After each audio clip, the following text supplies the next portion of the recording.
사랑하는 성도님들, 오늘 아침에 눈을 뜨시면서 어떤 마음이 드셨습니까? 혹시 오늘 하루도 무겁고 답답한 마음으로 시작하신 것은 아닙니까? 매일 반복되는 일상 속에서 삶의 의미를 찾지 못하고 계신가요? 아침마다 걱정과 근심이 먼저 찾아와서 마음이 불안하신가요? 요즘 같은 시대에 살면서 정말 많은 분들이 이런 고민을 하고 계실 것입니다. 경제적인 어려움, 건강에 대한 염려, 자녀들의 장래에 대한 걱정, 직장에서의 스트레스, 인간관계의 복잡함 등등 우리를 짓누르는 문제들이 참으로 많습니다. 그런데 정말 신기한 것은 이런 모든 문제들이 아침에 눈을 뜨는 순간부터 우리 마음을 사로잡는다는 것입니다. 아직 하루도 시작하지 않았는데 벌써 마음이 무거워지고 한숨이 나오게 됩니다. 어떤 분들은 아침에 일어나는 것 자체가 힘들다고 하십니다. 오늘도 또 견뎌내야 하는구나 하는 생각에 이불을 뒤집어 쓰고 싶어집니다. 하지만 사랑하는 성도님들, 그런 경험이 있으시다면 오늘 이 말씀을 끝까지 들어보시기 바랍니다. 성경은 우리에게 아침 기도의 놀라운 능력에 대해 분명하게 말씀하고 있습니다. 하나님께서는 우리가 아침마다 그분 앞에 나아와 기도할 때 특별한 은혜와 축복을 주신다고 약속하셨습니다. 마가복음 1장 35절을 보면 예수님께서도 새벽 미명에 한적한 곳에서 기도하셨다고 기록되어 있습니다. 새벽 아직도 밝기 전에 예수께서 일어나 나가사 한적한 곳으로 가서 거기서 기도하시더니 예수님께서도 하루를 시작하기 전에 먼저 하나님, 아버지와 교제하는 시간을 가지셨습니다. 하물며 연약한 우리가 어떻게 기도 없이 하루를 시작할 수 있겠습니까? 시편 5편 3절에서 다윗은 이렇게 고백했습니다. 여호와여, 아침에 주께서 나의 소리를 들으시리니 아침에 내가 주께 기도하고 바라리이다.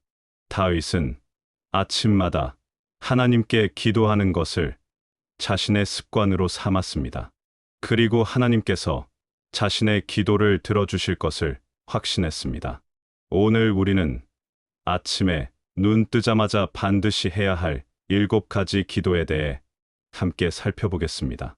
이 7가지 기도는 여러분의 하루를 완전히 바꿔놓을 것입니다. 여러분의 마음에 평안이 임할 것이며 하나님의 임재를 더욱 깊이 경험하게 될 것입니다. 또한 하루 종일 하나님의 보호하심과 인도하심을 받으며 살아갈 수 있을 것입니다. 그리고 무엇보다 여러분의 영적 생명이 날마다 더욱 견고해질 것입니다. 많은 성도님들이 간증하기를 이 7가지 기도를 실천한 이후로 삶이 완전히 달라졌다고 합니다. 같은 상황이라도 마음의 평안이 다르고 같은 문제라도 해결되는 과정이 다르다고 합니다. 하나님께서 정말로 역사하시고 응답하신다는 것을 생생하게 경험하게 된다고 합니다. 첫 번째로 말씀드리고 싶은 것은 감사의 기도입니다. 아침에 눈을 뜨자마자 가장 먼저 해야 할 기도는 바로 감사의 기도입니다. 많은 분들이 아침에 일어나면서 오늘 해야 할 일들을 생각하며 걱정부터 시작합니다. 오늘은 또 무슨 일이 생길까? 이 문제는 어떻게 해결하지? 저 사람과는 어떻게 지내야 할까? 이런 생각들이 머릿속을 가득 채웁니다. 하지만 이렇게 걱정으로 하루를 시작하면 온종일 불안하고 초조한 마음으로 살게 됩니다. 성경은 우리에게 범사에 감사하라고 명령하고 있습니다. 데살로니가전서 5장 18절에서는 이렇게 말씀합니다. 범사에 감사하라. 이것이 그리스도 예수 안에서 너희를 향하신 하나님의 뜻이니라. 이 말씀은 단순한 권고가 아닙니다. 이것은 하나님의 명령이며 우리를 향한 하나님의 분명한 뜻입니다. 그런데 여기서 범사에라는 말이 중요합니다. 좋은 일이 있을 때만 감사하라는 것이 아니라 모든 상황에서 감사하라는 뜻입니다. 어떻게 그럴 수 있을까요? 감사는 우리가 처한 상황에 대한 평가가 아니라 하나님에 대한 신뢰의 표현이기 때문입니다. 우리가 감사할 수 있는 이유는 우리의 삶을 주관하시는 분이 선하신 하나님이시라는 것을 믿기 때문입니다. 로마서 8장 28절은 우리에게 확신을 줍니다. 우리가 알거니와 하나님을 사랑하는 자, 곧 그의 뜻대로 부르심을 입은 자들에게는 모든 것이 합력하여 선을 이루느니라. 하나님께서는 우리에게 일어나는 모든 일들을 합력하여 선을 이루어 주신다고 약속하셨습니다. 좋은 일만이 아니라 어려운 일까지도 합력하여 선을 이루어 주신다는 것입니다. 이것을 믿기 때문에 우리는 어떤 상황에서도 감사할 수 있습니다. 감사는 우리의 마음을 하나님께로 향하게 하는 가장 빠른 방법입니다. 감사할 때 우리는 하나님의 선하심과 신실하심을 다시 한번 확인하게 됩니다. 감사는 우리의 시선을 문제에서 하나님께로 돌려줍니다. 문제에만 집중하면 절망스럽지만 하나님께 집중하면 소망이 생깁니다. 그렇다면 구체적으로 무엇을 감사해야 할까요? 먼저 생명을 주신 것을 감사하십시오. 오늘 아침에 눈을 뜰 수 있었다는 것 자체가 하나님의 은혜입니다. 어젯밤에 잠들었던 모든 사람이 다 아침에 깨어나는 것은 아닙니다. 그런데 우리는 깨어났습니다.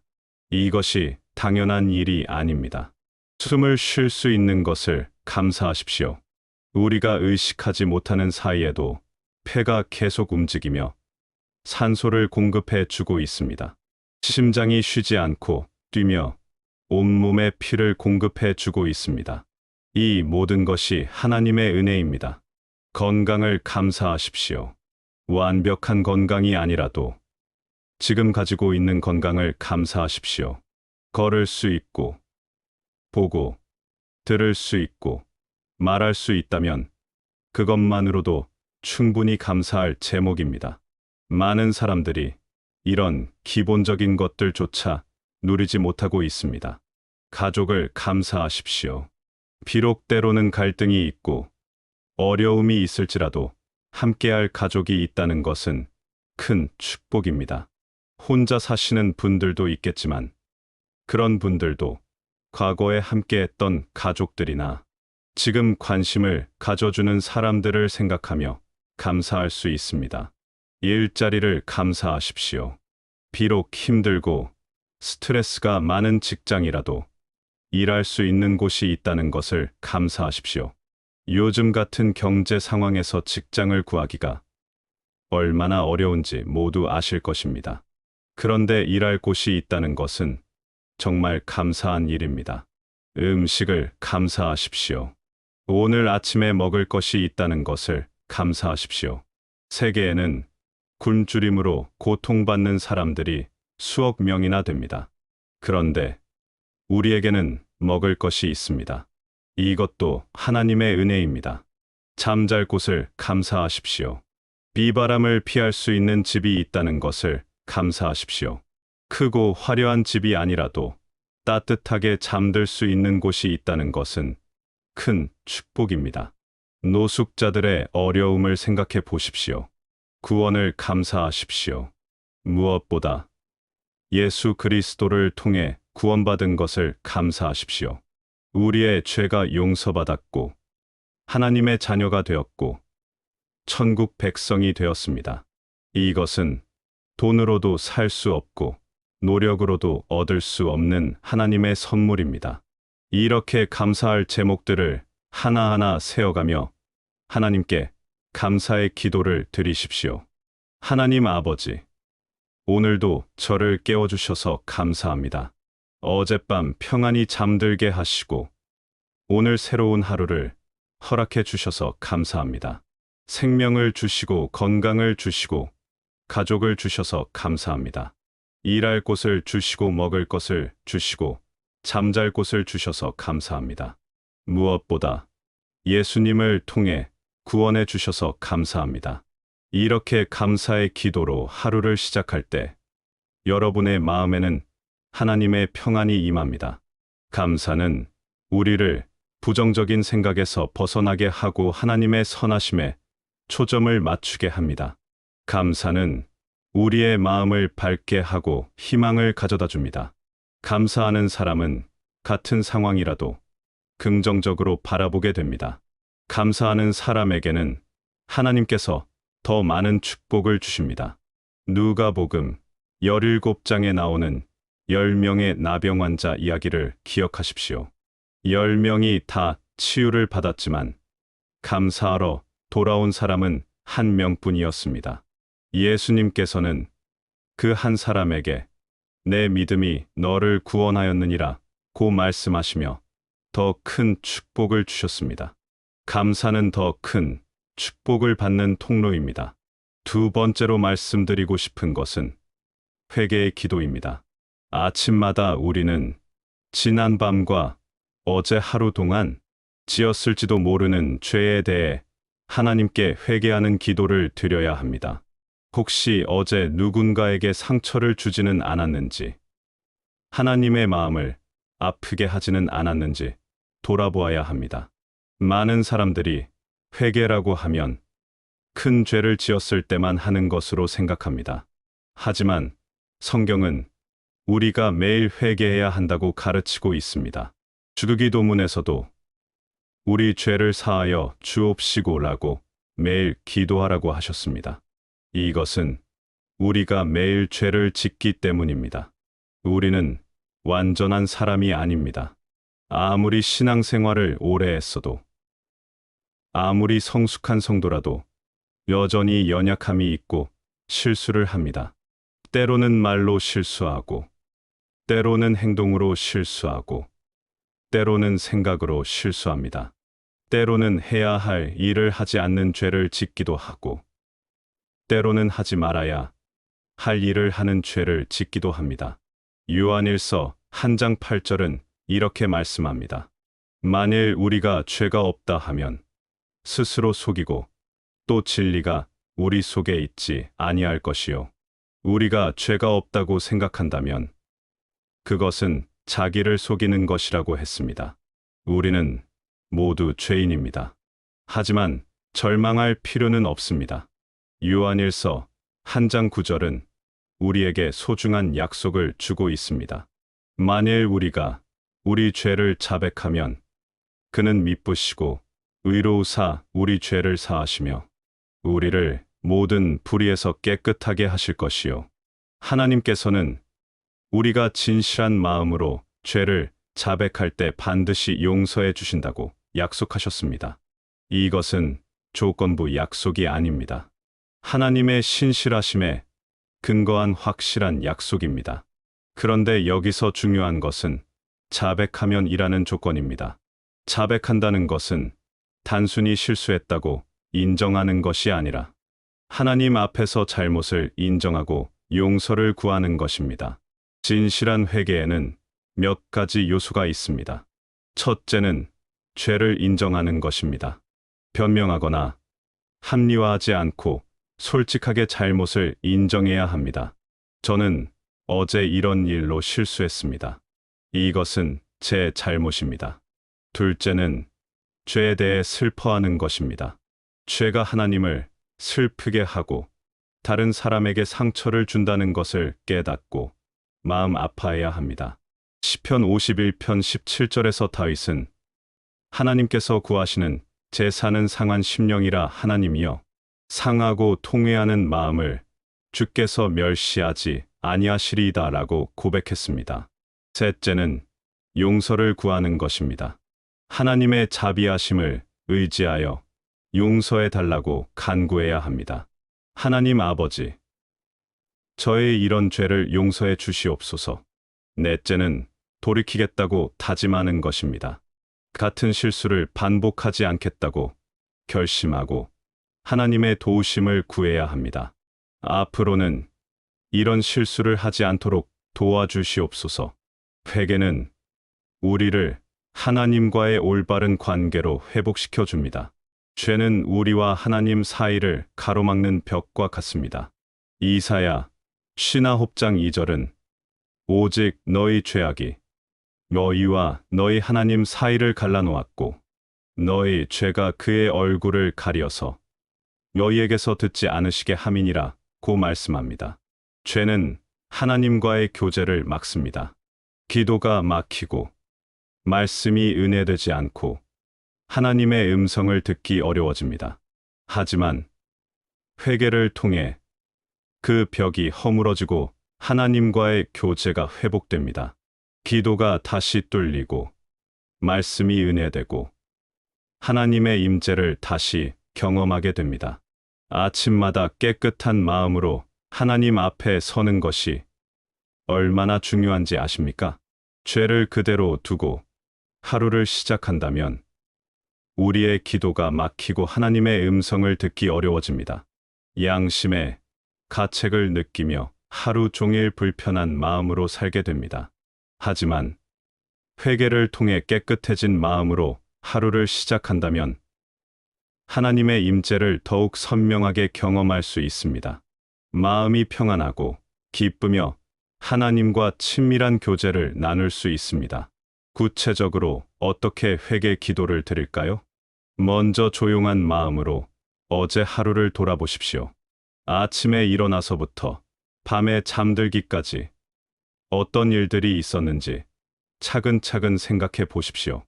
혹시 누군가에게 상처 주는 말을 하지는 않았는지, 거친 태도를 보이지는 않았는지, 거짓말을 하지는 않았는지, 욕심을 부리지는 않았는지, 시기하거나 질투하지는 않았는지, 음란한 생각을 하지는 않았는지, 교만하지는 않았는지 돌아보십시오.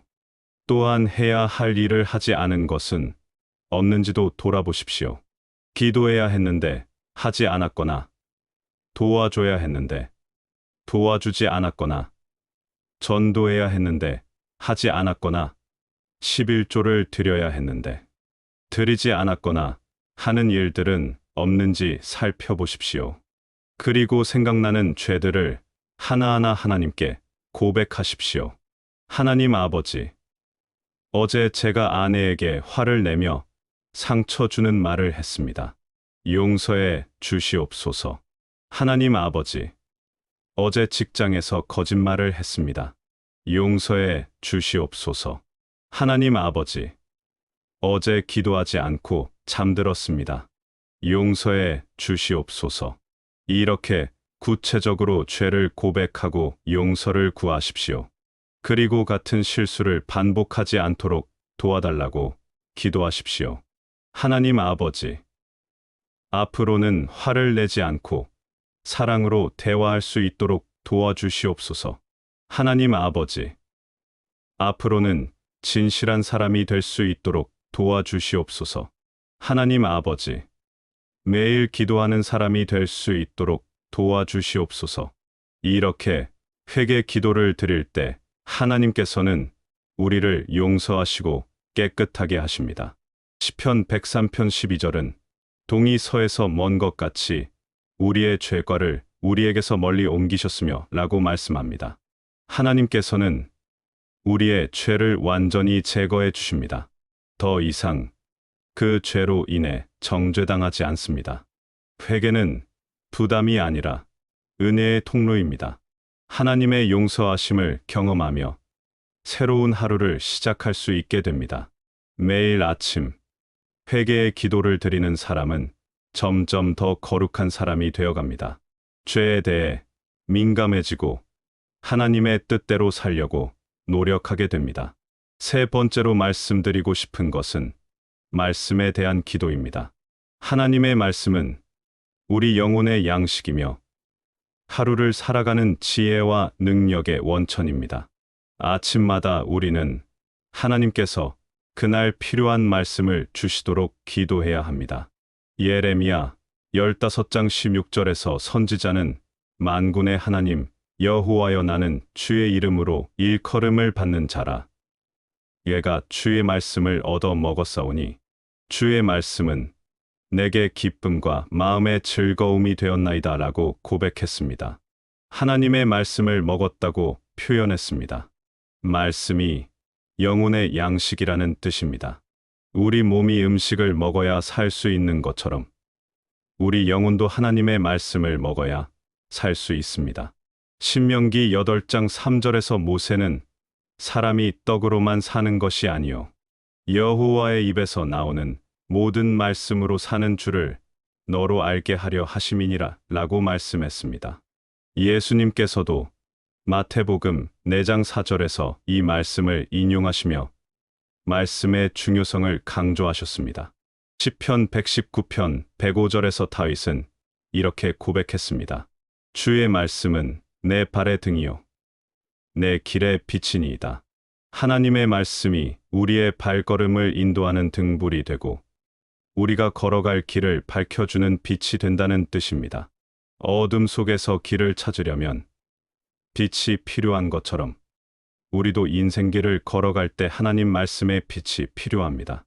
복잡하고 어려운 이 세상에서 어떻게 살아야 할지, 어떤 선택을 해야 할지, 어떤 것이 옳고 그른지 판단하기 위해서는 하나님 말씀의 지혜가 필요합니다. 그런데 말씀을 읽기만 하면 저절로 은혜를 받는 것은 아닙니다. 성령님의 도우심이 있어야 말씀을 깨달을 수 있습니다. 고린도전서 2장 14절은 육에 속한 사람은 하나님의 성령의 일들을 받지 아니하나니 그것들이 그에게는 어리석게 보이며 또 그는 그것들을 알 수도 없나니 그러한 일은 영적으로 분별하는 것임이라고 말씀합니다. 성령님의 깨우침이 없으면 말씀을 읽어도 깨달을 수 없습니다. 그래서 말씀을 읽기 전에 먼저 기도해야 합니다. 성령님께 마음을 열어달라고, 말씀을 깨달을 수 있는 지혜를 달라고 기도해야 합니다. 누가복음 24장에 나오는 엠마오로 가던 두 제자의 이야기를 기억하십시오. 그들은 예수님과 함께 성경을 이야기했지만 처음에는 깨닫지 못했습니다. 하지만 예수님께서 그들의 마음을 열어주시자 뒤로소 깨달을 수 있었습니다. 35절에서 그들이 길에서 된 일과 예수께서 떡을 떼심으로 자기들에게 알려지신 것을 말하더라고 기록되어 있습니다. 예수님께서 직접 깨우쳐 주셔야 뒤로소 알 수 있었던 것입니다. 우리도 마찬가지입니다. 매일 아침 말씀을 읽기 전에 하나님께 기도하십시오. 하나님 아버지, 오늘 저에게 필요한 말씀을 주시옵소서. 제 마음을 열어주시고 말씀을 깨달을 수 있는 지혜를 주시옵소서. 성령님께서 저를 가르쳐 주시고 말씀을 통해 아버지의 음성을 들을 수 있게 하여 주시옵소서. 이렇게 기도하고 말씀을 펼 때 성령님께서 특별한 감동과 깨달음을 주십니다. 때로는 평소에 여러 번 읽었던 말씀이 새롭게 다가오기도 합니다. 어떤 구절이 마치 형광펜으로 그어놓은 것처럼 선명하게 눈에 들어오기도 합니다. 때로는 처음 보는 말씀이 가슴 깊이 와 닿기도 합니다. 마치 하나님께서 지금 내 상황을 아시고 특별히 주시는 말씀처럼 느껴지기도 합니다. 하나님께서는 우리가 그날 처해 있는 상황과 필요에 맞는 말씀을 주십니다. 슬플 때는 위로의 말씀을, 두려울 때는 용기의 말씀을, 방황할 때는 방향을 제시하는 말씀을 주십니다. 어려운 결정을 내려야 할 때는 지혜의 말씀을, 시험에 들었을 때는 승리의 말씀을 주십니다. 건강이 좋지 않을 때는 치유의 말씀을, 경제적으로 어려울 때는 공급의 말씀을 주십니다. 인간 관계로 고민할 때는 사랑의 말씀을, 미래가 불안할 때는 소망의 말씀을 주십니다. 정말 신기한 것은 같은 성경이라도 읽는 사람의 상황과 필요에 따라 다른 부분이 은혜되고 다른 깨달음을 준다는 것입니다. 이것은 성경이 단순한 책이 아니라 살아계신 하나님의 말씀이기 때문입니다. 히브리서 4장 12절은 하나님의 말씀은 살아있고 활력이 있어 좌우의 날선 어떤 검보다도 예리하여 혼과 영과 및 관절과 골수를 찔러 쪼개기까지 하며 또 마음의 생각과 뜻을 판단하나니 라고 말씀합니다. 하나님의 말씀은 살아있는 말씀입니다. 우리의 마음을 꿰뚫어 보시고 정확히 필요한 것을 주시는 말씀입니다. 그렇다면 어떻게 말씀을 읽어야 할까요? 먼저 정해진 시간과 장소에서 말씀을 읽으십시오. 매일 일정한 시간에 조용한 곳에서 말씀을 읽는 습관을 만드십시오. 아침, 시간이 가장 좋습니다. 하루가 시작되기 전에 하나님의 말씀으로 마음을 준비하는 것이 중요합니다. 둘째, 기도로 시작하십시오. 앞서 말씀드린 대로 말씀을 읽기 전에 성령님의 도우심을 구하는 기도를 먼저 드리십시오. 셋째, 천천히 읽으십시오. 빨리 많이 읽는 것보다 천천히 깊이 읽는 것이 좋습니다. 한 구절이라도 깊이 묵상하며 읽으십시오. 넷째, 메모하십시오. 은혜 받은 구절이나 깨달은 내용을 메모해 두십시오. 나중에 다시 보면서 은혜를 되새길 수 있습니다. 다섯째, 묵상하십시오. 읽은 말씀을 마음에 새기고 그 의미를 깊이 생각해 보십시오. 이 말씀이 내게 주는 교훈은 무엇인가? 하나님께서 나에게 무엇을 말씀하고 계신가? 이런 질문을 하며 묵상하십시오. 여섯째, 적용하십시오. 말씀을 읽기만 하고 끝내지 말고 삶에 적용하려고 노력하십시오. 오늘 이 말씀을 어떻게 실천할 것인가? 구체적인 적용 방법을 생각해 보십시오. 말씀을 읽은 후에는 그 말씀을 하루 동안 마음에 품고 묵상하며 살아가십시오. 지하철을 타고 가면서도, 일하는 중간중간에도, 잠들기 전에도 그 말씀을 되새기며 묵상하십시오. 그러면 하나님의 말씀이 여러분의 생각과 행동을 변화시켜 나갈 것입니다. 어려운 상황이 닥쳤을 때 그 말씀이 위로와 힘이 될 것입니다. 시험에 들었을 때 그 말씀이 방패가 되어 보호해 줄 것입니다. 결정을 내려야 할 때 그 말씀이 나침반이 되어 방향을 제시해 줄 것입니다. 시편 1편 2절과 3절은 오직 여호와의 율법을 즐거워하여 그의 율법을 쥐야로 묵상하는도다. 그는 시냇가에 심은 나무가 철을 따라 열매를 맺으며 그 잎사귀가 마르지 아니함 같으니 그가 하는 모든 일이 다 형통하리로다 라고 말씀합니다. 하나님의 말씀을 쥐야로 묵상하는 사람은 시냇가에 심은 나무처럼 항상 푸르고 열매를 맺으며 범사에 형통한다고 약속하셨습니다. 네 번째로 말씀드리고 싶은 것은 보호하심을 구하는 기도입니다. 우리가 살아가는 이 세상에는 보이는 위험과 보이지 않는 위험들이 많이 있습니다. 교통사고의 위험, 질병의 위험, 화재나 자연재해의 위험, 범죄의 위험, 경제적 어려움의 위험 등 육체적이고 물질적인 위험들이 있습니다. 또한 시험과 유혹의 위험, 사탄의 공격의 위험, 영적 침체의 위험 등 영적인 위험들도 있습니다. 우리는 이 모든 위험들 가운데서 살아가고 있습니다. 언제 어떤 위험이 우리에게 닥칠지 알 수 없습니다. 하지만 우리에게는 전능하신 하나님이 계십니다. 시편 91편은 하나님의 보호하심에 대한 가장 아름다운 말씀 중 하나입니다.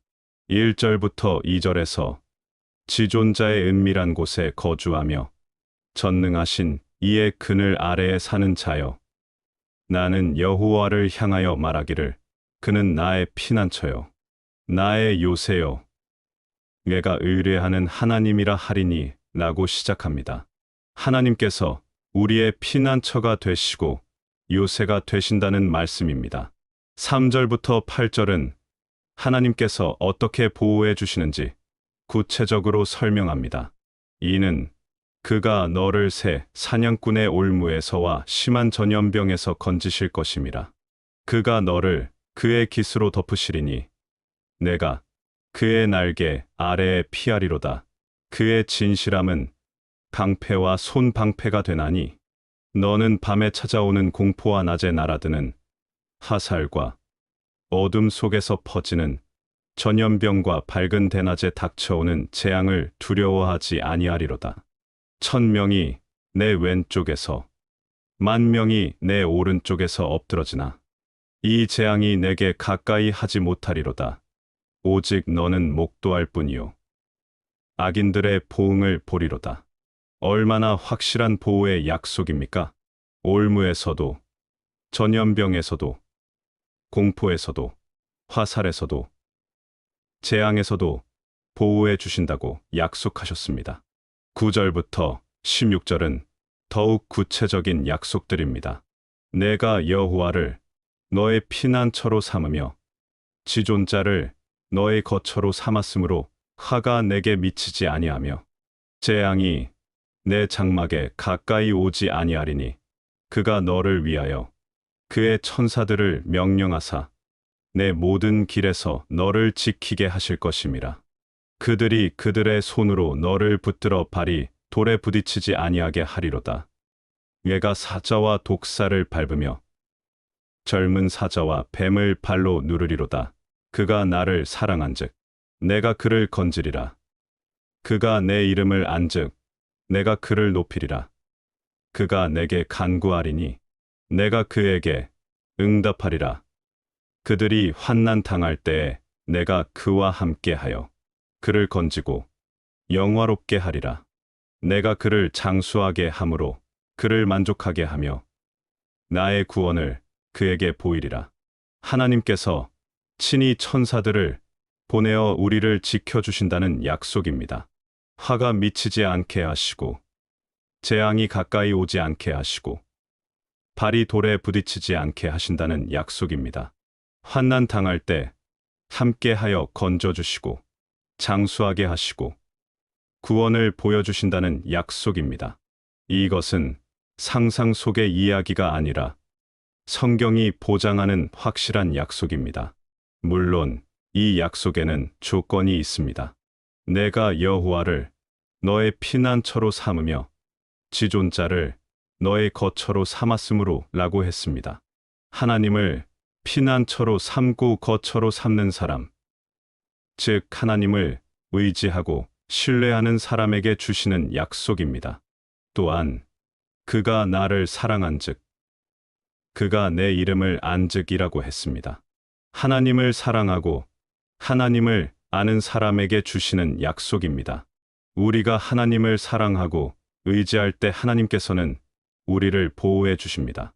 아침마다 하나님의 보호하심을 구하는 기도를 드리십시오.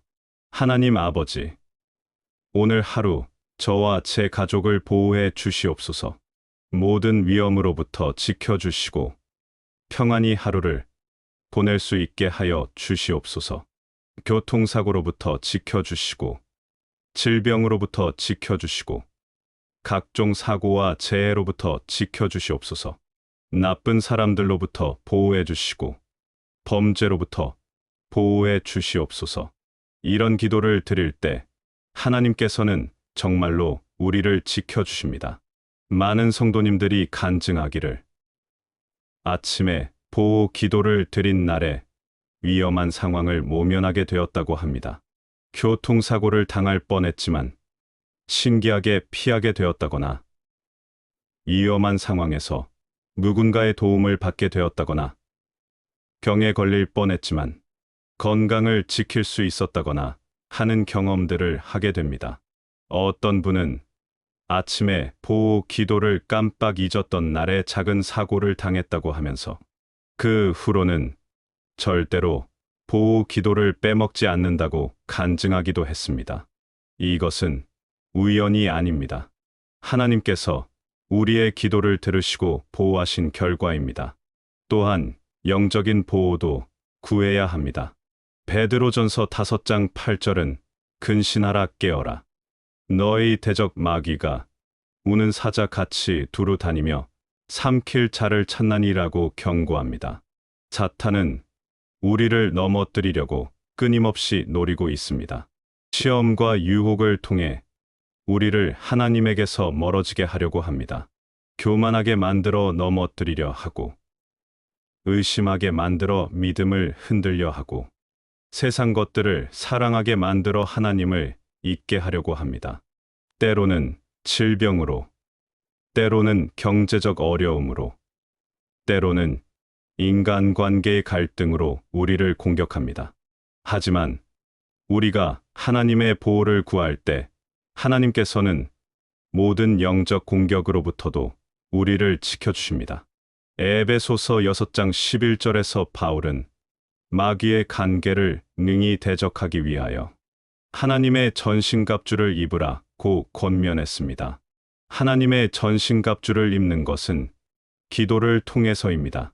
하나님 아버지, 오늘 하루 사탄의 모든 공격으로부터 저를 보호해 주시옵소서. 시험에 들지 않게 하시고 유혹에 넘어가지 않게 하여 주시옵소서. 하나님의 전신갑주로 저를 무장시켜 주시고 악한 영들의 공격을 막아 주시옵소서. 이런 기도를 드릴 때 하나님께서는 우리를 영적으로도 보호해 주십니다. 5번째로 말씀드리고 싶은 것은 지혜를 구하는 기도입니다. 우리는 하루 동안 크고 작은 많은 결정들을 내려야 합니다. 어떤 일을 먼저 할지, 어떤 사람과 만날지, 어떤 말을 할지, 어떤 선택을 할지, 어떤 길로 갈지, 무엇을 사고 무엇을 사지 않을지 등등 수많은 결정들이 우리를 기다리고 있습니다. 직장에서는 업무와 관련된 결정들을 내려야 하고, 가정에서는 가족과 관련된 결정들을 내려야 하고, 개인적으로는 자신의 미래와 관련된 결정들을 내려야 합니다. 이런 모든 결정들을 우리의 지혜만으로는 완벽하게 내릴 수 없습니다. 우리의 지식은 제한적이고, 우리의 시각은 편향적이고, 우리의 판단은 완전하지 않습니다. 때로는 감정에 휘둘려서 잘못된 결정을 내리기도 하고, 때로는 이기적인 욕심 때문에 옳지 못한 선택을 하기도 합니다. 사람들의 의견을 들어보기도 하지만 사람들의 조언도 완전하지 않습니다. 결국 우리에게는 하나님의 지혜가 필요합니다. 야고보서 3장 5절은 우리에게 귀한 약속을 주고 있습니다. 너희 중에 누구든지 지혜가 부족하거든 모든 사람에게 후히 주시고 꾸짖지 아니하시는 하나님께 구하라 그리하면 주시리라. 하나님께서는 지혜를 구하는 사람에게 아낌없이 지혜를 주신다고 약속하셨습니다. 그것도 꾸짖지 아니하시고 후히 주신다고 하셨습니다. 우리가 지혜를 구할 때 하나님께서는 왜 미리 생각하지 않았느냐? 왜 준비하지 않았느냐? 고 꾸짖지 않으십니다. 오히려 기꺼이 지혜를 주시겠다고 약속하셨습니다. 얼마나 감사한 약속입니까? 구약의 솔로몬 왕이 좋은 예입니다. 열왕기상 3장을 보면 하나님께서 솔로몬에게 내가 무엇을 원하느냐? 고 물으셨을 때 솔로몬은 지혜를 구했습니다. 10절에서 솔로몬이 이것을 구하매 그 말씀이 주의 마음에 맞은지라고 기록되어 있습니다. 하나님께서는 솔로몬의 기도를 기뻐하셨고 그에게 지혜를 주셨을 뿐만 아니라 구하지 않은 부와 영광까지 함께 주셨습니다. 하나님께서는 지혜를 구하는 기도를 기뻐하십니다.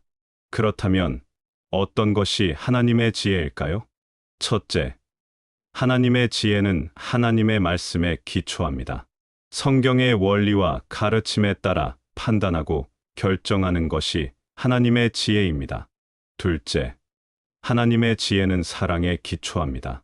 자신만을 위한 것이 아니라 다른 사람의 유익도 함께 고려하는 것이 하나님의 지혜입니다. 셋째, 하나님의 지혜는 영원한 관점에서 판단합니다. 당장의 이익만 보는 것이 아니라 영원한 가치를 고려하는 것이 하나님의 지혜입니다. 넷째, 하나님의 지혜는 겸손에 기초합니다. 자신의 능력을 과신하지 않고 하나님을 의지하는 것이 하나님의 지혜입니다. 아침마다 하나님께 지혜를 구하는 기도를 드리십시오. 하나님 아버지, 오늘 하루 제가 내려야 할 모든 결정들을 지혜롭게 할 수 있도록 도와주시옵소서. 아버지의 뜻에 합당한 선택을 할 수 있게 하여 주시옵소서. 제 생각과 판단이 아니라 아버지의 지혜로 모든 일을 처리할 수 있게 하여 주시옵소서. 이렇게 기도할 때 하나님께서는 정말로 지혜를 주십니다. 어려운 문제에 부딪혔을 때 해결책이 떠오르기도 하고 사람들과의 관계에서 적절한 말과 행동이 나오기도 합니다.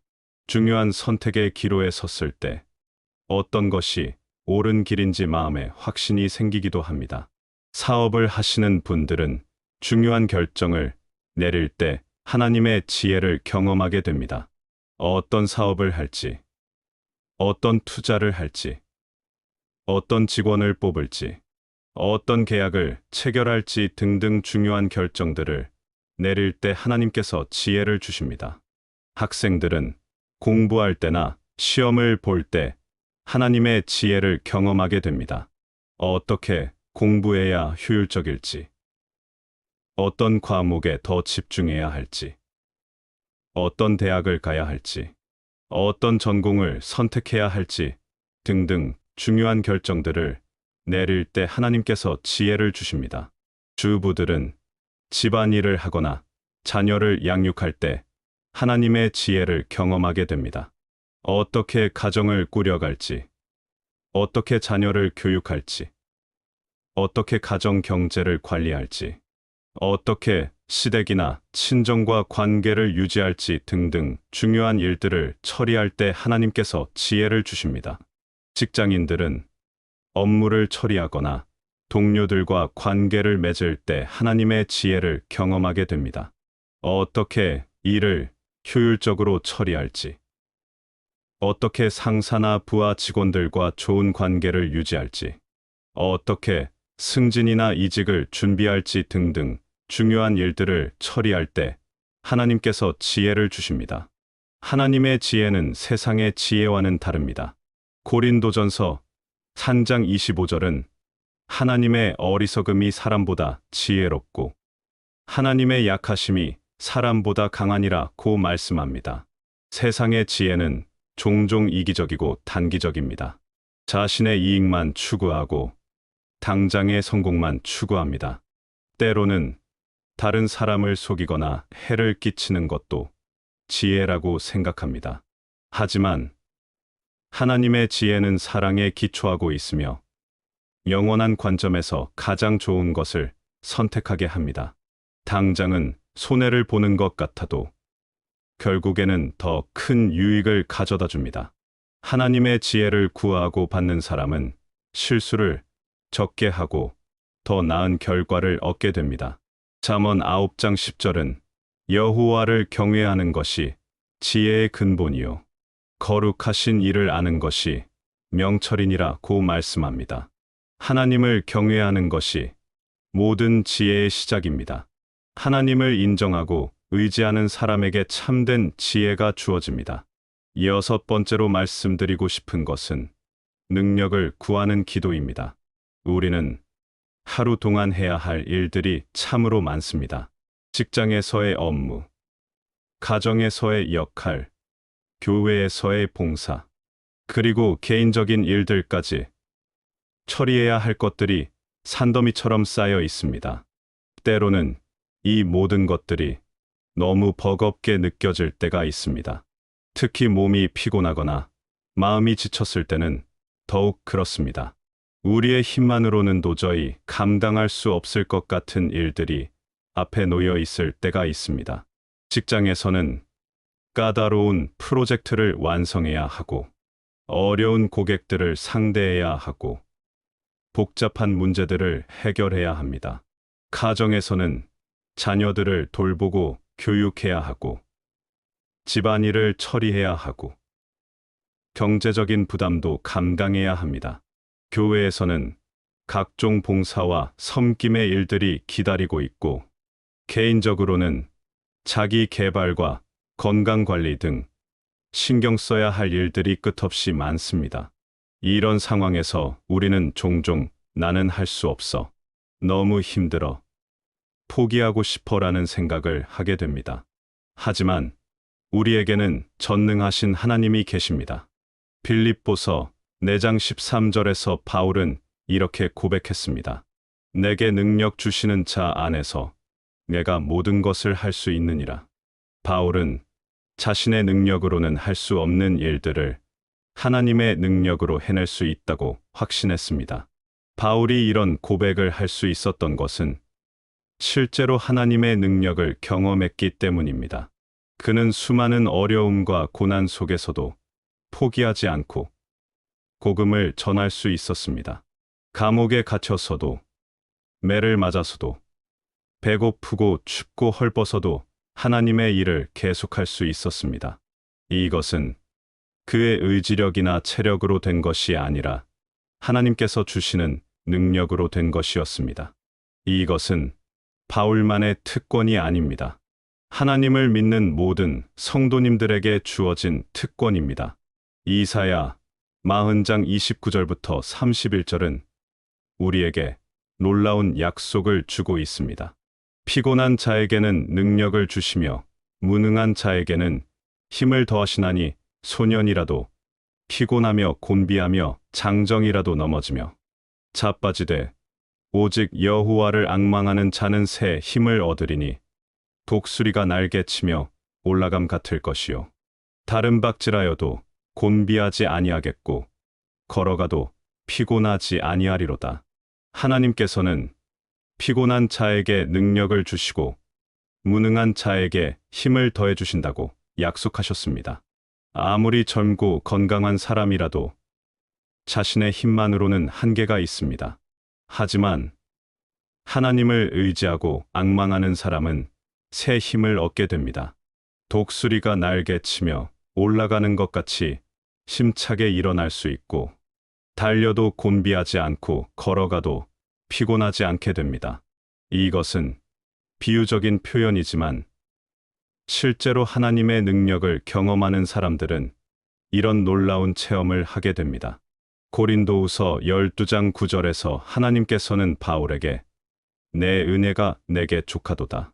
이는 내 능력이 약한 데서 온전하여짐이라 고 말씀하셨습니다. 우리가 약할 때 하나님의 능력이 더욱 온전하게 나타난다는 뜻입니다. 우리의 한계를 인정하고 하나님께 의지할 때 하나님의 초자연적인 능력이 우리를 통해 역사합니다. 아침마다 하나님께 능력을 구하는 기도를 드리십시오. 하나님 아버지, 오늘 하루 제가 해야 할 모든 일들을 감당할 수 있는 능력을 주시옵소서. 제 힘으로는 부족하지만 아버지의 능력으로 모든 것을 이룰 수 있음을 믿습니다. 피곤하고 지칠 때 새 힘을 주시고 어려운 일에 부딪혔을 때 지혜와 능력을 주시옵소서. 이렇게 기도할 때 하나님께서는 우리에게 필요한 능력을 주십니다. 몸이 피곤하고 지쳤을 때에도 새로운 힘이 솟아오릅니다. 마치 충전기에 연결된 것처럼 에너지가 공급되는 것을 느끼게 됩니다. 마음이 낙심되고 좌절되었을 때에도 다시 일어설 용기가 생깁니다. 할 수 있다. 해내겠다는 확신과 의욕이 샘솟게 됩니다. 어려운 일에 부딪혔을 때에도 포기하지 않고 끝까지 해낼 수 있는 끈기가 생깁니다. 이것도 하나님의 도우심으로 극복할 수 있다는 믿음이 생깁니다. 복잡하고 어려운 문제를 해결해야 할 때에도 지혜와 능력이 주어집니다. 평소에는 생각하지 못했던 해결책이 떠오르거나 도움을 줄 사람이 나타나거나 상황이 좋은 방향으로 변화되는 일들이 일어납니다. 이것은 우리 자신의 의지나 노력으로 되는 것이 아닙니다. 하나님께서 주시는 초자연적인 능력입니다. 많은 성도님들이 간증하기를 하나님께 능력을 구하고 난 후에 평소보다 훨씬 많은 일을 능률적으로 처리할 수 있었다고 합니다. 몸은 피곤했지만 마음은 평안하고 기뻤으며 어려운 일이었지만 순조롭게 해결되었다고 합니다. 특히 영적인 일을 할 때 하나님의 능력이 더욱 필요합니다. 복음을 전하거나 상처받은 사람을 위로하거나 교회에서 봉사하거나 기도하거나 할 때 우리의 능력만으로는 한계가 있습니다. 사람의 마음을 변화시키고 영혼을 치유하고 하나님의 역사를 일으키는 것은 인간의 능력으로는 불가능합니다. 오직 하나님의 능력으로만 가능합니다. 하지만 하나님의 능력이 우리와 함께할 때 놀라운 일들이 일어납니다. 복음을 전할 때 사람들의 마음이 열리고 예수님을 영접하게 됩니다. 상처받은 사람을 위로할 때 그들의 마음에 평안과 소망이 찾아옵니다. 병든 자를 위해 기도할 때 치유의 역사가 일어나기도 합니다. 절망에 빠진 사람들이 다시 일어설 수 있는 힘을 얻게 됩니다. 사도행전에 기록된 초대교회의 역사를 보십시오. 제자들은 무식하고 천한 사람들이었지만 성령의 능력을 받은 후에 세상을 변화시키는 놀라운 일들을 해냈습니다. 담대하게 복음을 전하고 수많은 사람들을 예수님께로 인도하고 각종 기적과 표적들을 행했습니다. 이것은 그들의 능력으로 된 것이 아니라 하나님의 능력으로 된 것이었습니다. 오늘날에도 하나님의 능력은 동일하게 역사합니다. 하나님께 능력을 구하고 의지하는 사람들을 통해 놀라운 일들이 일어나고 있습니다. 7번째로 말씀드리고 싶은 것은 사람들을 위한 기도입니다. 우리는 혼자 살아가는 것이 아닙니다. 가족, 친구, 동료, 이웃, 교회 성도들 등 많은 사람들과 관계를 맺으며 살아갑니다. 이 사람들을 위해 기도하는 것은 우리의 특권이자 책임입니다. 디모데전서 2장 1절에서 바울은 이렇게 권면했습니다.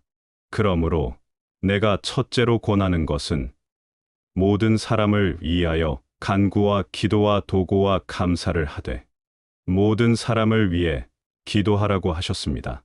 이것은 선택 사항이 아니라 명령입니다. 첫째로 권하는 것이라고 하신 것을 보면 이것이 얼마나 중요한 일인지 알 수 있습니다. 예수님께서도 우리를 위해 기도하고 계십니다.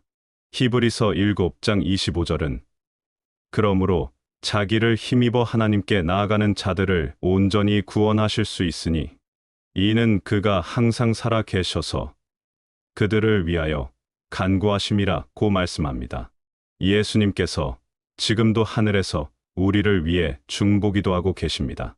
우리도 예수님의 본을 따라 다른 사람들을 위해 기도해야 합니다. 기도는 사랑의 표현입니다. 우리가 누군가를 위해 기도한다는 것은 그 사람을 사랑한다는 증거입니다. 기도를 통해 우리는 하나님의 마음을 품게 되고 다른 사람들을 하나님의 시각으로 바라보게 됩니다. 또한 기도는 실제로 그 사람들에게 도움이 됩니다. 하나님께서는 우리의 기도를 들으시고 그들에게 은혜를 베푸십니다. 아침마다 우리 주변의 사람들을 위해 기도하십시오. 먼저 가족들을 위해 기도하십시오. 남편이나 아내가 있으시다면 그들의 건강과 신앙과 사업을 위해 기도하십시오. 하나님 아버지, 제 남편 아내를 축복해 주시옵소서. 건강하게 하시고 직장에서 인정받게 하시며 신앙이 더욱 성장할 수 있게 하여 주시옵소서. 자녀들이 있으시다면 그들의 학업과 신앙과 장래를 위해 기도하십시오. 하나님 아버지, 제 자녀들을 축복해 주시옵소서. 공부를 잘할 수 있게 하시고 좋은 친구들을 만나게 하시며 어려서부터 하나님을 사랑하는 사람으로 자라게 하여 주시옵소서. 부모님이 살아계시다면 그들의 건강과 평안을 위해 기도하십시오. 하나님 아버지, 제 부모님을 축복해 주시옵소서. 건강하게 하시고 평안하게 하시며 아직 믿지 않으신다면 복음을 듣고 영접할 수 있게 하여 주시옵소서. 형제자매들이 있으시다면 그들의 형편을 위해서도 기도하십시오. 각자가 처한 상황과 필요에 따라 구체적으로 기도하십시오. 그리고 친구들과 동료들을 위해서도 기도하십시오. 직장 동료들 중에 어려움을 당하고 있는 사람이 있다면 그들을 위해 기도하십시오. 질병으로 고생하는 친구가 있다면 치유를 위해 기도하십시오. 경제적으로 어려움을 당하는 지인이 있다면 그들의 문제가 해결되도록 기도하십시오. 특히 아직 예수님을 믿지 않는 친구들이 있다면 그들이 복음을 듣고 영접할 수 있도록 기도하십시오. 하나님 아버지, 제 친구 아무개가 복음을 들을 수 있는 기회를 허락해 주시옵소서. 그의 마음을 열어주시고 예수님을 구주로 영접할 수 있게 하여 주시옵소서. 이런 기도를 지속적으로 드리다 보면 정말로 그들이 교회에 나오게 되거나 복음을 듣게 되는 기회가 생기는 것을 보게 됩니다. 하나님의 말씀을 주야로 묵상하는 사람은 시냇가에 심은 나무처럼 항상 푸르고 열매를 맺으며 범사에 형통한다고 약속하셨습니다. 네 번째로 말씀드리고 싶은 것은 보호하심을 구하는 기도입니다. 우리가 살아가는 이 세상에는 보이는 위험과 보이지 않는 위험들이 많이 있습니다. 교통사고의 위험, 질병의 위험, 화재나 자연재해의 위험, 범죄의 위험, 경제적 어려움의 위험 등 육체적이고 물질적인 위험들이 있습니다. 또한 시험과 유혹의 위험, 사탄의 공격의 위험, 영적 침체의 위험 등 영적인 위험들도 있습니다. 우리는 이 모든 위험들 가운데서 살아가고 있습니다. 언제 어떤 위험이 우리에게 닥칠지 알 수 없습니다. 하지만 우리에게는 전능하신 하나님이 계십니다. 시편 91편은 하나님의 보호하심에 대한 가장 아름다운 말씀 중 하나입니다. 1절부터 2절에서 지존자의 은밀한 곳에 거주하며 전능하신 이의 그늘 아래에 사는 자여, 나는 여호와를 향하여 말하기를 그는 나의 피난처요 나의 요새요 내가 의뢰하는 하나님이라 하리니 라고 시작합니다. 하나님께서 우리의 피난처가 되시고 요새가 되신다는 말씀입니다. 3절부터 8절은 하나님께서 어떻게 보호해 주시는지 구체적으로 설명합니다. 이는 그가 너를 새 사냥꾼의 올무에서와 심한 전염병에서 건지실 것임이라. 그가 너를 그의 깃으로 덮으시리니 내가 그의 날개 아래에 피하리로다. 그의 진실함은 방패와 손방패가 되나니 너는 밤에 찾아오는 공포와 낮에 날아드는 화살과 어둠 속에서 퍼지는 전염병과 밝은 대낮에 닥쳐오는 재앙을 두려워하지 아니하리로다. 1000명이 내 왼쪽에서 10,000명이 내 오른쪽에서 엎드러지나 이 재앙이 내게 가까이 하지 못하리로다. 오직 너는 목도할 뿐이요 악인들의 보응을 보리로다. 얼마나 확실한 보호의 약속입니까? 올무에서도, 전염병에서도, 공포에서도, 화살에서도, 재앙에서도 보호해 주신다고 약속하셨습니다. 9절부터 16절은 더욱 구체적인 약속들입니다. 내가 여호와를 너의 피난처로 삼으며 지존자를 너의 거처로 삼았으므로 화가 내게 미치지 아니하며 재앙이 내 장막에 가까이 오지 아니하리니 그가 너를 위하여 그의 천사들을 명령하사 내 모든 길에서 너를 지키게 하실 것임이라. 그들이 그들의 손으로 너를 붙들어 발이 돌에 부딪히지 아니하게 하리로다. 얘가 사자와 독사를 밟으며 젊은 사자와 뱀을 발로 누르리로다. 그가 나를 사랑한즉 내가 그를 건지리라. 그가 내 이름을 안즉 내가 그를 높이리라. 그가 내게 간구하리니 내가 그에게 응답하리라. 그들이 환난 당할 때에 내가 그와 함께하여 그를 건지고 영화롭게 하리라. 내가 그를 장수하게 함으로 그를 만족하게 하며 나의 구원을 그에게 보이리라. 하나님께서 친히 천사들을 보내어 우리를 지켜주신다는 약속입니다.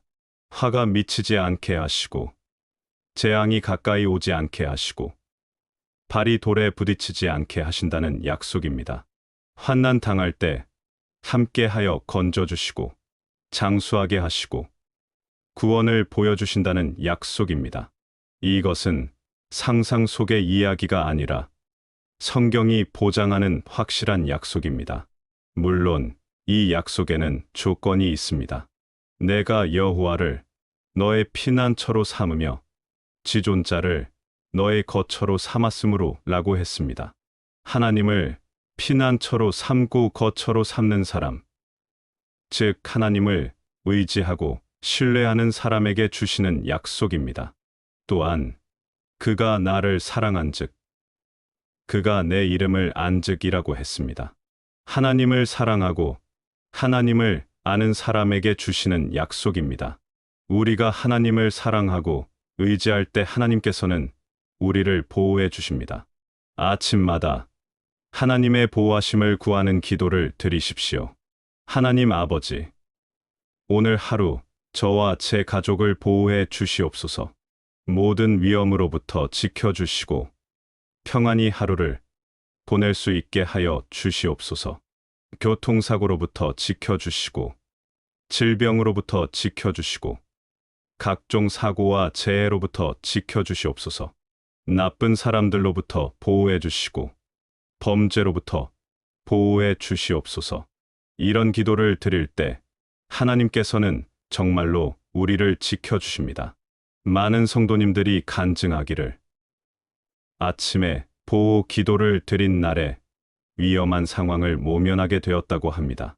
교통사고를 당할 뻔했지만 신기하게 피하게 되었다거나 위험한 상황에서 누군가의 도움을 받게 되었다거나 병에 걸릴 뻔했지만 건강을 지킬 수 있었다거나 하는 경험들을 하게 됩니다. 어떤 분은 아침에 보호 기도를 깜빡 잊었던 날에 작은 사고를 당했다고 하면서 그 후로는 절대로 보호 기도를 빼먹지 않는다고 간증하기도 했습니다. 이것은 우연이 아닙니다. 하나님께서 우리의 기도를 들으시고 보호하신 결과입니다. 또한 영적인 보호도 구해야 합니다. 베드로전서 5장 8절은 근신하라 깨어라. 너희 대적 마귀가 우는 사자 같이 두루 다니며 삼킬 자를 찾나니라고 경고합니다. 사탄은 우리를 넘어뜨리려고 끊임없이 노리고 있습니다. 시험과 유혹을 통해 우리를 하나님에게서 멀어지게 하려고 합니다. 교만하게 만들어 넘어뜨리려 하고 의심하게 만들어 믿음을 흔들려 하고 세상 것들을 사랑하게 만들어 하나님을 잊게 하려고 합니다. 때로는 질병으로, 때로는 경제적 어려움으로, 때로는 인간관계의 갈등으로 우리를 공격합니다. 하지만 우리가 하나님의 보호를 구할 때 하나님께서는 모든 영적 공격으로부터도 우리를 지켜주십니다. 에베소서 6장 11절에서 바울은 마귀의 간계를 능히 대적하기 위하여 하나님의 전신갑주를 입으라고 권면했습니다.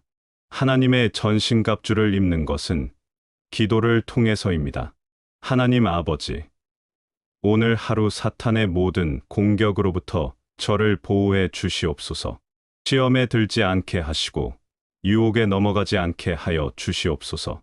하나님의 전신갑주로 저를 무장시켜 주시고 악한 영들의 공격을 막아 주시옵소서.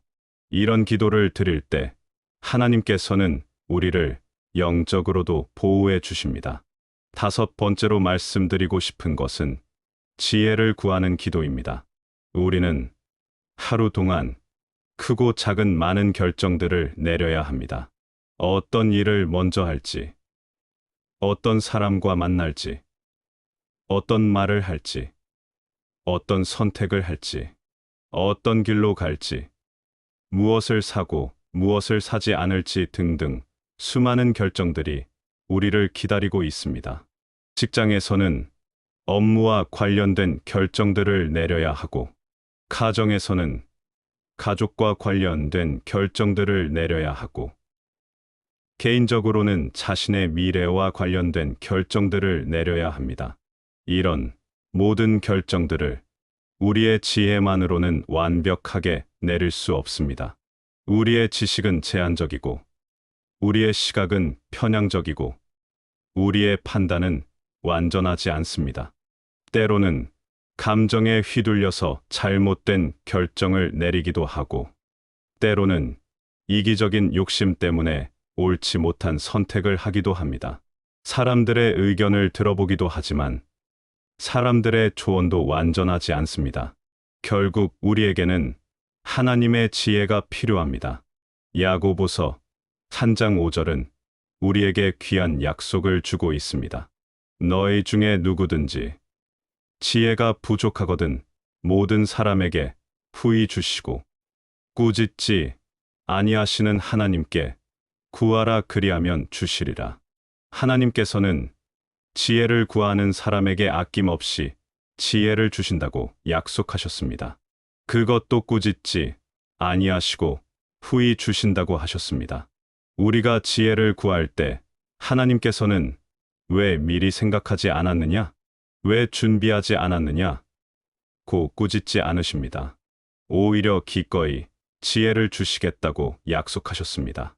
얼마나 감사한 약속입니까? 구약의 솔로몬 왕이 좋은 예입니다. 열왕기상 3장을 보면 하나님께서 솔로몬에게 내가 무엇을 원하느냐?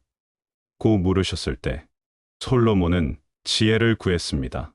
10절에서 솔로몬이 이것을 구하매 그 말씀이 주의 마음에 맞은지라고 기록되어 있습니다. 하나님께서는 솔로몬의 기도를 기뻐하셨고 그에게 지혜를 주셨을 뿐만 아니라 구하지 않은 부와 영광까지 함께 주셨습니다. 하나님께서는 지혜를 구하는 기도를 기뻐하십니다. 그렇다면 어떤 것이 하나님의 지혜일까요? 첫째, 하나님의 지혜는 하나님의 말씀에 기초합니다. 성경의 원리와 가르침에 따라 판단하고 결정하는 것이 하나님의 지혜입니다. 둘째, 하나님의 지혜는 사랑에 기초합니다.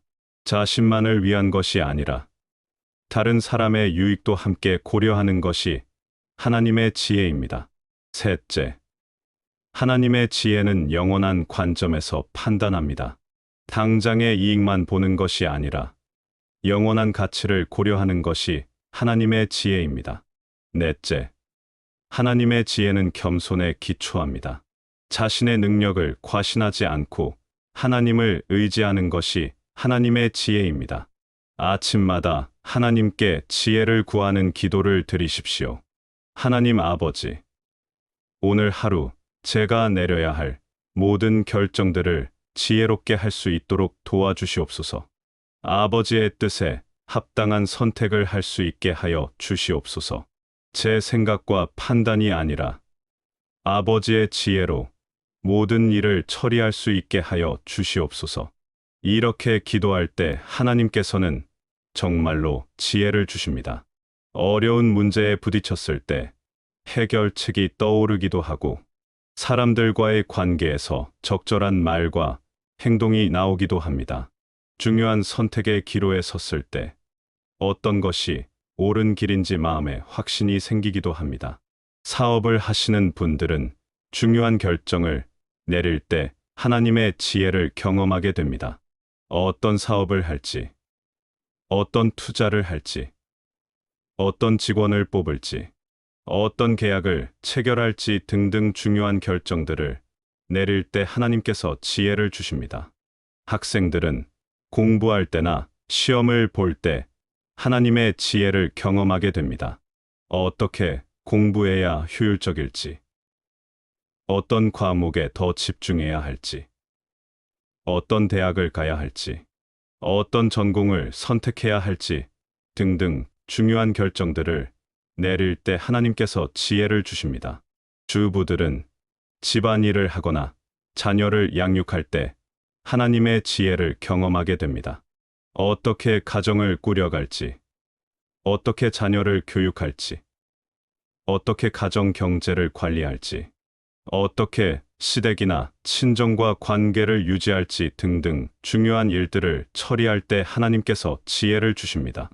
직장인들은 업무를 처리하거나 동료들과 관계를 맺을 때 하나님의 지혜를 경험하게 됩니다. 어떻게 일을 효율적으로 처리할지, 어떻게 상사나 부하 직원들과 좋은 관계를 유지할지, 어떻게 승진이나 이직을 준비할지 등등 중요한 일들을 처리할 때 하나님께서 지혜를 주십니다. 하나님의 지혜는 세상의 지혜와는 다릅니다. 고린도전서 3장 25절은 하나님의 어리석음이 사람보다 지혜롭고 하나님의 약하심이 사람보다 강하니라고 말씀합니다. 세상의 지혜는 종종 이기적이고 단기적입니다. 자신의 이익만 추구하고 당장의 성공만 추구합니다. 때로는 다른 사람을 속이거나 해를 끼치는 것도 지혜라고 생각합니다. 하지만 하나님의 지혜는 사랑에 기초하고 있으며 영원한 관점에서 가장 좋은 것을 선택하게 합니다. 당장은 손해를 보는 것 같아도 결국에는 더 큰 유익을 가져다 줍니다. 하나님의 지혜를 구하고 받는 사람은 실수를 적게 하고 더 나은 결과를 얻게 됩니다. 잠언 9장 10절은 여호와를 경외하는 것이 지혜의 근본이요 거룩하신 일을 아는 것이 명철이니라고 말씀합니다. 하나님을 경외하는 것이 모든 지혜의 시작입니다. 하나님을 인정하고 의지하는 사람에게 참된 지혜가 주어집니다. 6번째로 말씀드리고 싶은 것은 능력을 구하는 기도입니다. 우리는 하루 동안 해야 할 일들이 참으로 많습니다. 직장에서의 업무, 가정에서의 역할, 교회에서의 봉사, 그리고 개인적인 일들까지 처리해야 할 것들이 산더미처럼 쌓여 있습니다. 때로는 이 모든 것들이 너무 버겁게 느껴질 때가 있습니다. 특히 몸이 피곤하거나 마음이 지쳤을 때는 더욱 그렇습니다. 우리의 힘만으로는 도저히 감당할 수 없을 것 같은 일들이 앞에 놓여 있을 때가 있습니다. 직장에서는 까다로운 프로젝트를 완성해야 하고, 어려운 고객들을 상대해야 하고, 복잡한 문제들을 해결해야 합니다. 가정에서는 자녀들을 돌보고 교육해야 하고, 집안일을 처리해야 하고, 경제적인 부담도 감당해야 합니다. 교회에서는 각종 봉사와 섬김의 일들이 기다리고 있고, 개인적으로는 자기 개발과 건강관리 등 신경 써야 할 일들이 끝없이 많습니다. 이런 상황에서 우리는 종종 나는 할 수 없어, 너무 힘들어, 포기하고 싶어라는 생각을 하게 됩니다. 하지만 우리에게는 전능하신 하나님이 계십니다. 빌립보서 4장 13절에서 바울은 이렇게 고백했습니다. 내게 능력 주시는 자 안에서 내가 모든 것을 할 수 있느니라.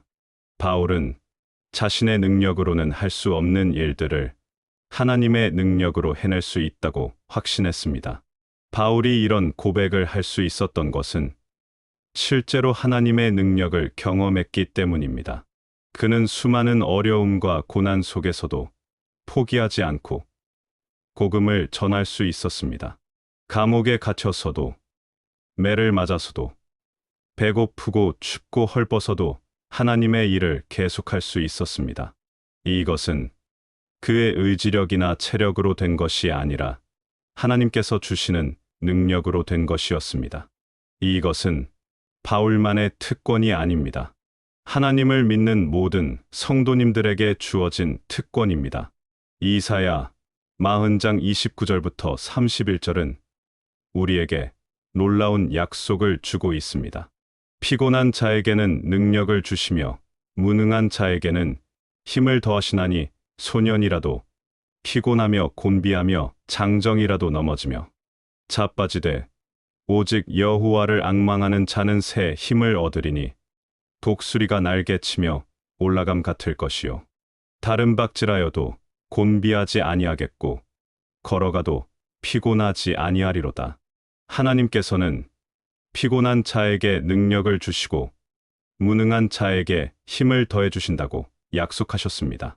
아무리 젊고 건강한 사람이라도 자신의 힘만으로는 한계가 있습니다. 하지만 하나님을 의지하고 앙망하는 사람은 새 힘을 얻게 됩니다. 독수리가 날개치며 올라가는 것 같이 힘차게 일어날 수 있고 달려도 곤비하지 않고 걸어가도 피곤하지 않게 됩니다. 이것은 비유적인 표현이지만 실제로 하나님의 능력을 경험하는 사람들은 이런 놀라운 체험을 하게 됩니다. 고린도후서 12장 9절에서 하나님께서는 바울에게 내 은혜가 내게 족하도다. 이는 내 능력이 약한 데서 온전하여짐이라고 말씀하셨습니다. 우리가 약할 때 하나님의 능력이 더욱 온전하게 나타난다는 뜻입니다. 우리의 한계를 인정하고 하나님께 의지할 때 하나님의 초자연적인 능력이 우리를 통해 역사합니다. 아침마다 하나님께 능력을 구하는 기도를 드리십시오. 하나님 아버지, 오늘 하루 제가 해야 할 모든 일들을 감당할 수 있는 능력을 주시옵소서. 제 힘으로는 부족하지만 아버지의 능력으로 모든 것을 이룰 수 있음을 믿습니다. 피곤하고 지칠 때 새 힘을 주시고 어려운 일에 부딪혔을 때 지혜와 능력을 주시옵소서. 이렇게 기도할 때 하나님께서는 우리에게 필요한 능력을 주십니다. 몸이 피곤하고 지쳤을 때에도 새로운 힘이 솟아오릅니다. 마치 충전기에 연결된 것처럼 에너지가 공급되는 것을 느끼게 됩니다. 마음이 낙심되고 좌절되었을 때에도 다시 일어설 용기가 생깁니다. 할 수 있다. 해내겠다는 확신과 의욕이 샘솟게 됩니다. 어려운 일에 부딪혔을 때에도 포기하지 않고 끝까지 해낼 수 있는 끈기가 생깁니다. 이것도 하나님의 도우심으로 극복할 수 있다는 믿음이 생깁니다. 복잡하고 어려운 문제를 해결해야 할 때에도 지혜와 능력이 주어집니다. 평소에는 생각하지 못했던 해결책이 떠오르거나 도움을 줄 사람이 나타나거나 상황이 좋은 방향으로 변화되는 일들이 일어납니다. 이것은 우리 자신의 의지나 노력으로 되는 것이 아닙니다. 하나님께서 주시는 초자연적인 능력입니다. 많은 성도님들이 간증하기를 하나님께 능력을 구하고 난 후에 평소보다 훨씬 많은 일을 능률적으로 처리할 수 있었다고 합니다. 몸은 피곤했지만 마음은 평안하고 기뻤으며 어려운 일이었지만 순조롭게 해결되었다고 합니다. 특히 영적인 일을 할 때 하나님의 능력이 더욱 필요합니다.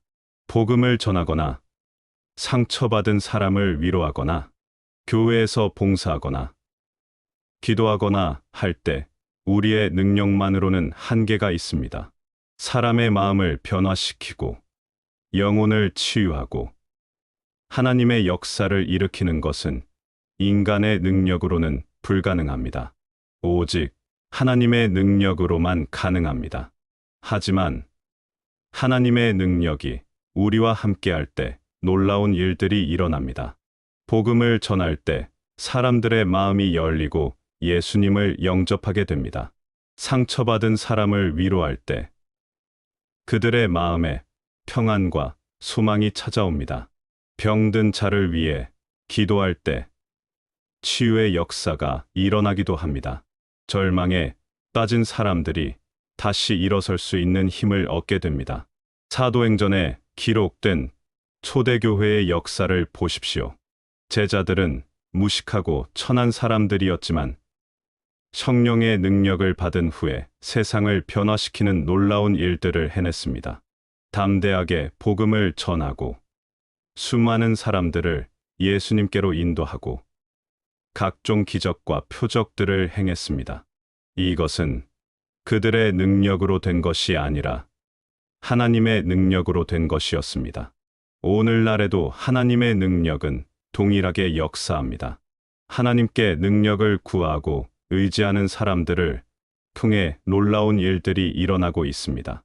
7번째로 말씀드리고 싶은 것은 사람들을 위한 기도입니다.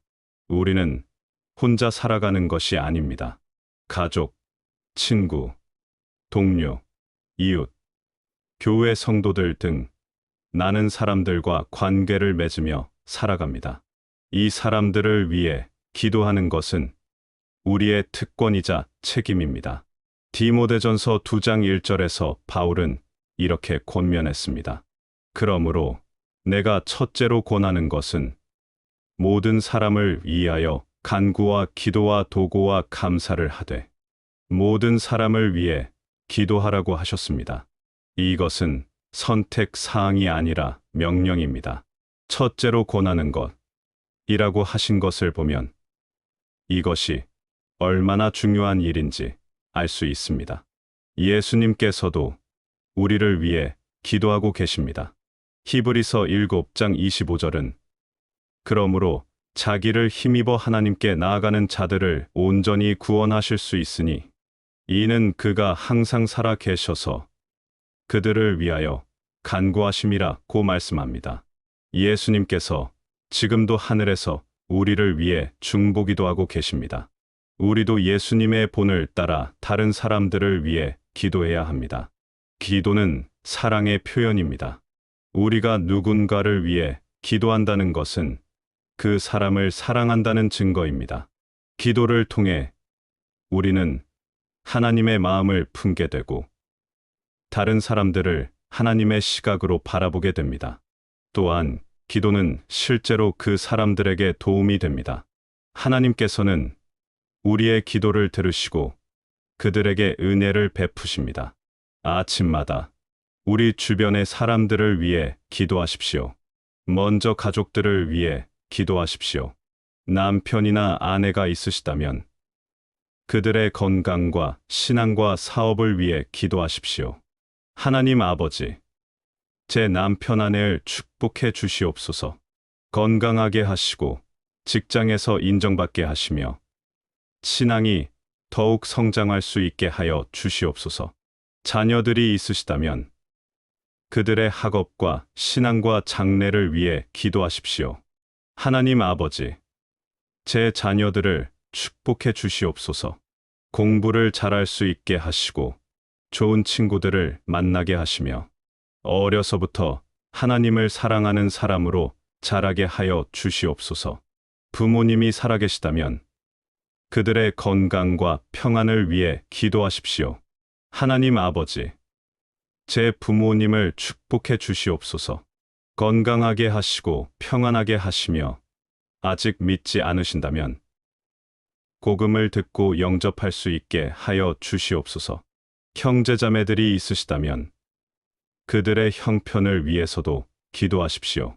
각자가 처한 상황과 필요에 따라 구체적으로 기도하십시오. 그리고 친구들과 동료들을 위해서도 기도하십시오. 직장 동료들 중에 어려움을 당하고 있는 사람이 있다면 그들을 위해 기도하십시오. 질병으로 고생하는 친구가 있다면 치유를 위해 기도하십시오. 경제적으로 어려움을 당하는 지인이 있다면 그들의 문제가 해결되도록 기도하십시오. 특히 아직 예수님을 믿지 않는 친구들이 있다면 그들이 복음을 듣고 영접할 수 있도록 기도하십시오. 하나님 아버지, 제 친구 아무개가 복음을 들을 수 있는 기회를 허락해 주시옵소서. 그의 마음을 열어주시고 예수님을 구주로 영접할 수 있게 하여 주시옵소서. 이런 기도를 지속적으로 드리다 보면 정말로 그들이 교회에 나오게 되거나 복음을 듣게 되는 기회가 생기는 것을 보게 됩니다.